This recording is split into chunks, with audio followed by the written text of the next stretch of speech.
And this is an incredibly dangerous stunt. An incident with a buffalo left a woman unconscious when a woman got off her motorcycle and approached a buffalo calf. An adult buffalo charged her, catching her belt on its horn and then tossing her around violently.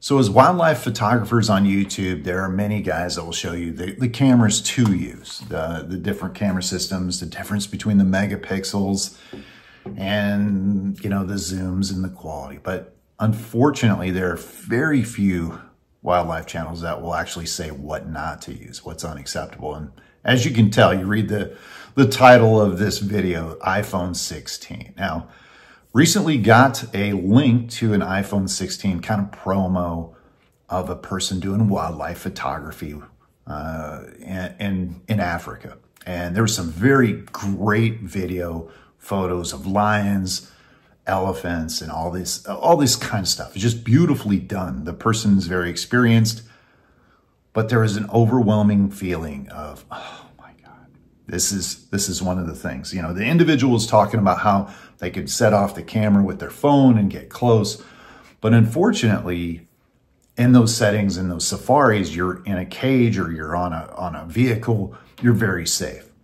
And more than likely, in the United States at least, if you look at the wildlife photography of bisons and bear, they don't generally have those luxuries, meaning I've seen it over and over and over, people using their phones for wildlife photography and it's just not acceptable. Unfortunately, people aren't coming out and saying this.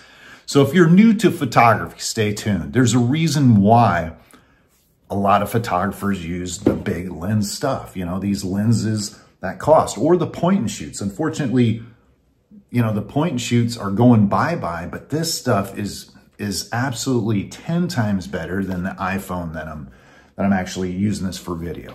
So for instance, I'll give you a rough indication if you're new to photography. The iPhone has like a 25 mil, 13, 25, 50, 75, 100, 125, 150 mil lens, with digital zooms and all that. That is nothing. That is essentially a 5x zoom.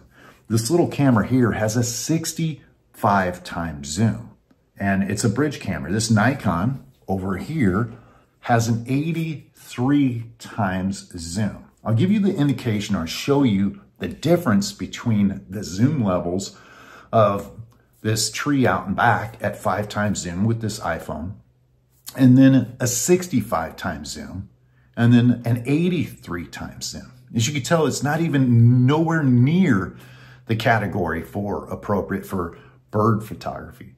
But unfortunately, we look at the parks, and I've been witness to this, of people molesting and getting so close to bison and bear. And so there's a few different things. First, it's a hazard against people. I mean, they're taking their own life into their own hands. As you've seen as the intro, people are getting extremely close, and a lot of them aren't even aware. Like, they have no idea that this camera, because, oh, well, I don't want to spend the money, or it's probably just as good as the phone.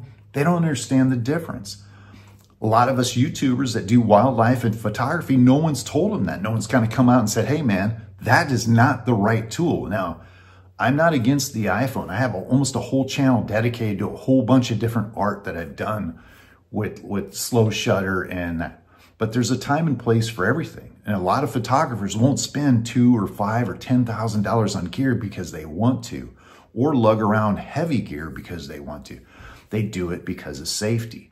And so, first of all, it's the safety concern. And what upsets me about this is when we see guys going out there promoting the iPhone in all different shapes or forms as a wildlife tool. That is bullshit, okay? That just upsets me, because I've seen it firsthand, where I got kids that get out of a car and they're 12 years old and they run up and they run towards a bison like 10 feet away. And you're like, dude, what the heck? You look at their parents like, hey man, you're supposed to be about 50, 75 yards away, and they're running after an animal, and they're like 8, 10, 12 years old.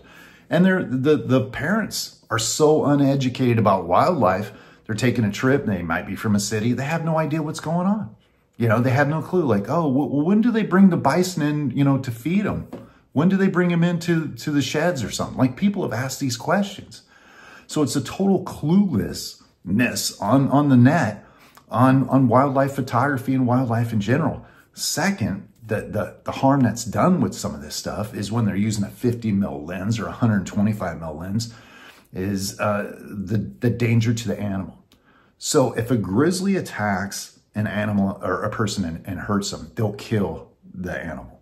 If an elephant hurts somebody in Africa, they'll kill a 50 to 70-year-old elephant because it's been known that they've already attacked someone. They don't want to be on the hook. The park owners don't want to be on the hook. If that animal hurts another person, it was like, oh, you guys know this animal was dangerous towards people. It already hurt somebody. And then there's the kind of antagonizing animals. Imagine you're an animal and they got 1,000 people coming by with, iPhones in your face. You start to probably get annoyed, right? It's like a paparazzi thing going on. And their tolerance towards people will probably start to get less and less, which then endangers other people. So there's this whole situation that we have with this whole iPhone stuff. And again, it started out with a person sending me a link like, oh, what do you think? The footage was beautiful on the iPhone 16. The 4K slow-mo, it's great for waterfalls, landscape. But personally, you see it in the parks and you see these people doing this, cutting in front of you when you have a big lens. And it's not that part. It's scaring the animal, pushing them away, annoying them, endangering you and everybody else.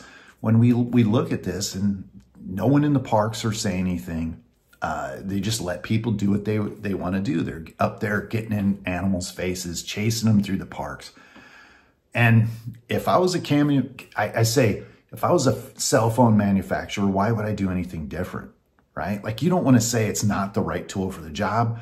Your job is to move cell phones, and it's them, they have to be educated enough. And unfortunately, with the way things are on YouTube, there's very little people pushing back on this type of photography. And they just like, well, I don't want to say anything bad because I want to tell people they can't use certain equipment and that. Well, it's just not acceptable, man. So if you guys see this, if you know other guys that are doing this or other people, or you have some people's kids or something like that, push them some videos. Just try to educate some people on this. And it's not that I'm annoyed. It's really dangerous, man. You just see people doing this stuff all the time in the parks. And, they have a tendency to do more and more abrasive things by getting so close, crossing certain lines, jumping over fences, doing all kinds of things when, $500 camera, $600 camera would save you your safety, a lot of running around, and get you better photos in the end. So let me know what you think of this, guys. If you can help me out, comments down below. Push this video out to anybody that might be a diehard cell phone wildlife photographer, because believe it or not, we seem to have a lot of them around nowadays. Thanks again. Talk to you later.